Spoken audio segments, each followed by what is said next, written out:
咱的中基大学甲美国约翰霍普金斯大学对10年前就开始咧合作研究流感病毒，但是有上新的发现，讲 H3N2 这种流感病毒会透过基因重组来进化，增加毒性，造成咱人出现愈严重的病症。 流感病毒因为高变种，时常致使大流行，并发重症甲高死亡率。国内中基病院甲中基大学10年前甲美国约翰霍普金斯大学展开流感病毒的国际研究，总算发现重大成果。发现的基因重组的现象哦，那基因重组简单来说呢，就是流感病毒它有8段的基因哦，那8段基因呢，其实在复制的时候常常会放错。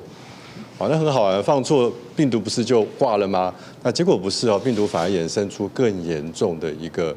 它的这个基因的突变。好，所以在这个突变之后呢，人类可能就没有抵抗力。研究团队收集苏当时计用411个病毒的样本，进行全基因定序，加上演化球分析，这才发现 H3N2 的病毒有真强的复制能力。研究团队透过结合进阶的人工智慧技术应用，排除时常看到的干扰因素了后，模拟出相像的病人感染无同的病毒的结果。 证实病毒株的片段重组，才是致使重症的原因。我们使用了比较先进的人工智慧的方式来做一些模拟，